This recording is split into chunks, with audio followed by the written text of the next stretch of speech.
Well, hi there. Warm welcome. You're watching Blueprint Explosive Exclusive on the eve of Women's Day. We're going to ask you about menstrual leave. Will it really help break the patriarchal shackles, or is it something which is going to backfire on women? Yes, that's the question. And once again, it is L&T which is back in the news. Yes, it is the very same company whose CEO, remember, had come out and spoken about 90-hour work weeks. Well, who said, how long can you sit at home, stare at your wife, instead just come to office and work? Yes, that same company is back in the news today. L&T has become the first major business house to announce a one-day paid menstrual leave. Now, this interestingly comes just one day ahead of the International Women's Day as well. This has, of course, sparked off a massive debate across the entire country. In fact, there have been mixed bag of responses which have been coming in. It has sparked off a massive social media debate as well, because there are some users on Reddit who have said that this stinks of damage repair after the CEO came out and said that you should be working 90 hours per week. Now the damage control is by L&T by saying that now we are going to give menstrual leave to women. But there are others who have said now they will probably stop hiring women. And that is one of the fears that has been coming in. Does that mean that women may just be discriminated against because of this? Well, here on Explosive Exclusive, I'm going to be asking you about if we should have menstrual leave or not. Is it progressive or is it regressive? We want women to move from being homemakers to nation builders and be able to achieve all of this. Is this what women really want? Well, maybe yes. It seems it no longer is a fringe demand as it was considered at one point in time.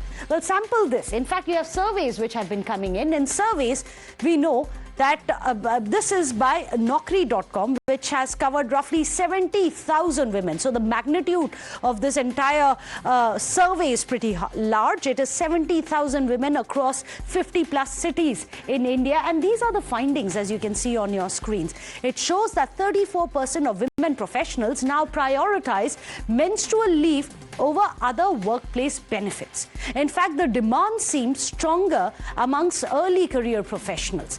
In fact, interestingly, 75% of the women said that their companies don't offer such leaves. Most of them do not have such leaves at all in their organization. As per the report, it is also becoming a defining subject now for workplace inclusivity.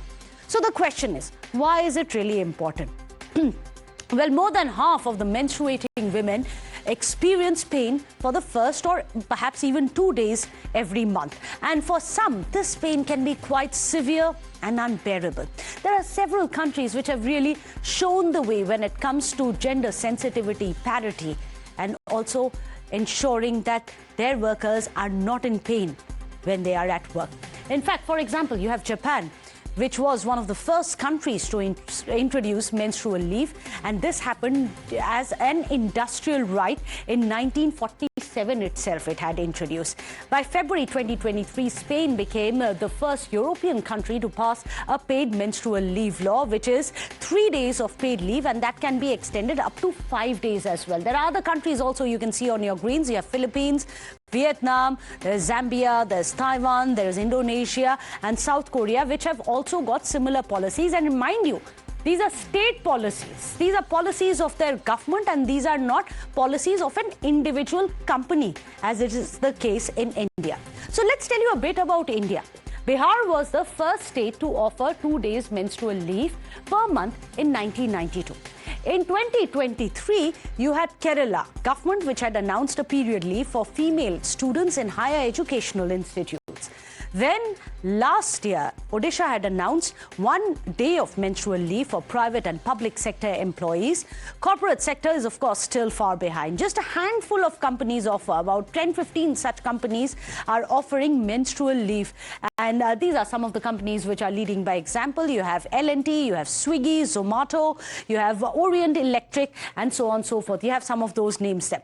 So we ask you, is this progressive and needed to ensure gender parity, or is it something which is regressive that could perhaps unintentionally reinforce gender-based workplace discrimination, as is being argued by some people. So let me go across to our panelists. Today, joining us on the show, we have Ira Trivedi. She's an author and a yoga acharya. We also have Shoni Kapoor, a men's rights activist, here on the show. I'm going to come to you first, Ira, because this is something where we have women standing on both sides of the divide. So I'll ask about some of the reservations which have been put up.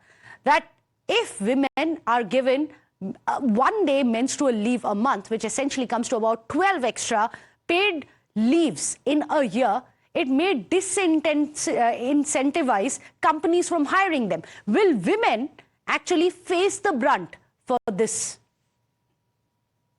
I think these can be optional leaves. They don't have to be mandatory, and I don't think that all women will be taking them.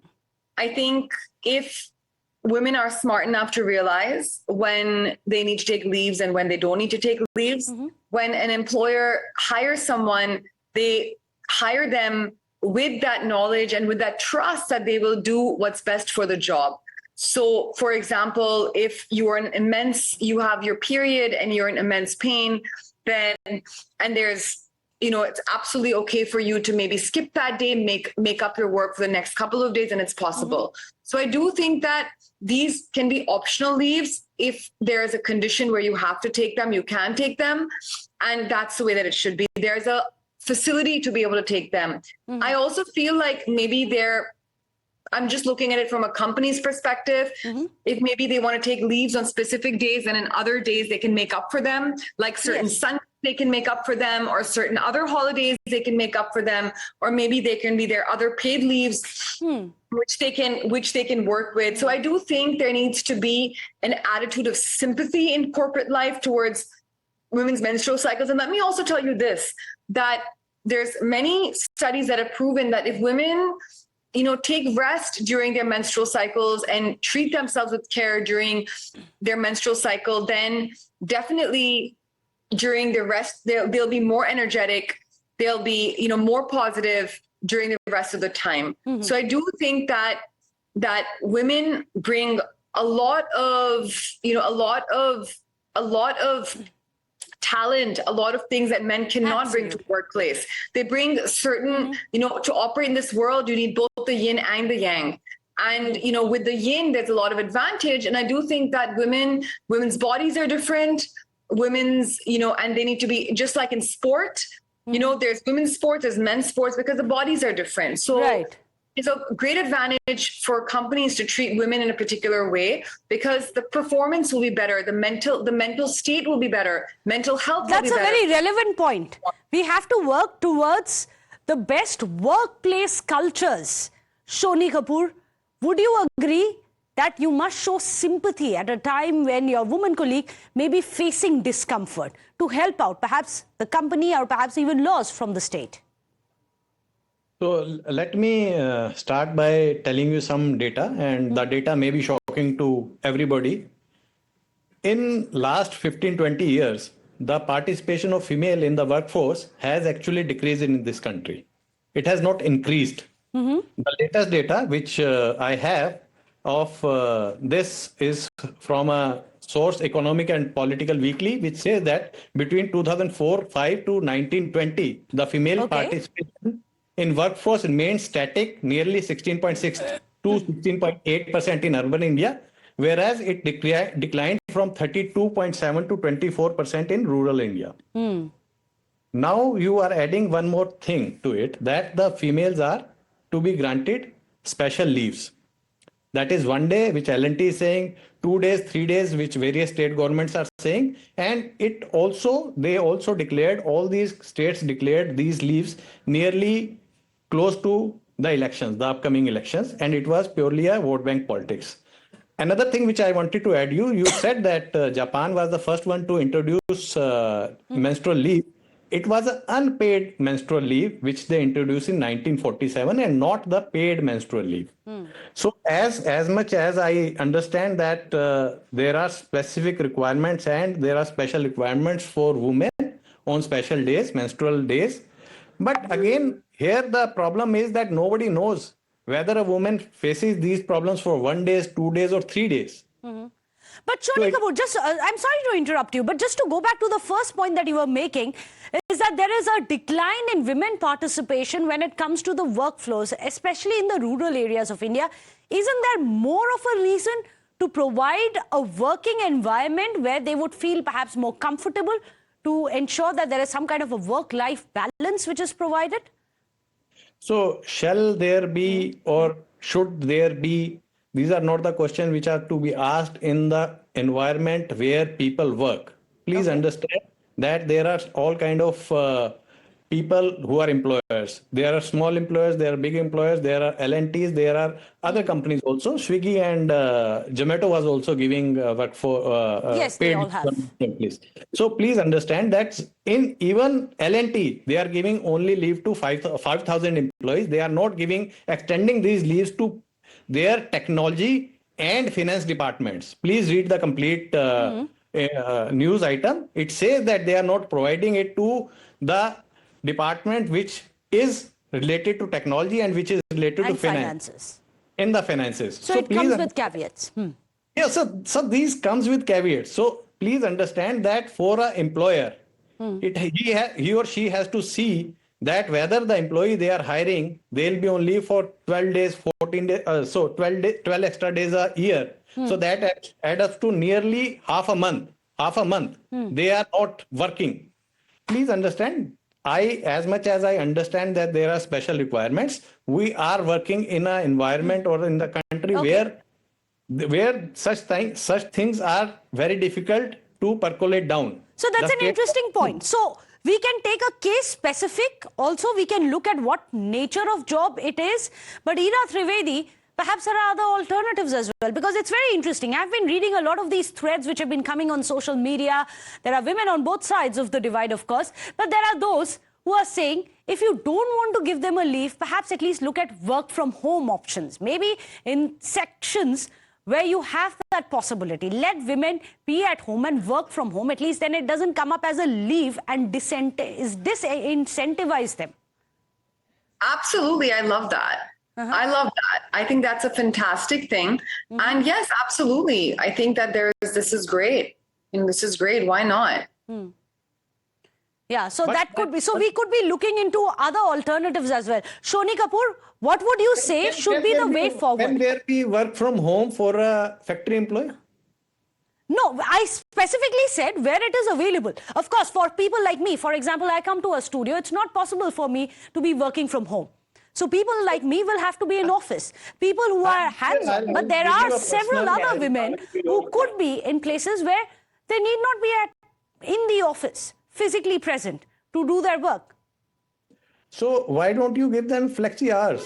Why a leave? Yes, that's also No, I said work from home. That doesn't mean a leave. They are going to be working for the entire required 7 hours, 8 hours, 9 hours, whatever be the policy.